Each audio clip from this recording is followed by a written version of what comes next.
ہماری گائے۔ رب کا شکر ادا کر بھائی، جس نے ہماری گائے بنائی۔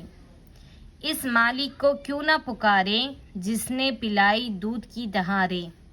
خاک کو اس نے سبزہ بنایا، سبزے کو پھر گائے نے کھایا۔ کل جو گھاس چری تھی بن میں، دودھ بنی وہ گائے کے تھن میں۔ سبحان اللہ، دودھ ہے کیسا، تازہ گرم سفید اور میٹھا۔ دودھ میں بھیگی روٹی میری، اس کے کرم نے بخشی سیری۔ دودھ دہی اور میٹھا مسکا، دینا خدا تو کس کے بس کا۔ گائے کو دی کیا اچھی صورت، خوبی کی ہے گویا مورت۔ دانہ ڈنکا بھوسی چوکر، کھا لیتی ہے سب خوش ہو کر۔ کھا کر تنکے اور ٹھیٹھرے، دودھ ہے دیتی شام سویرے۔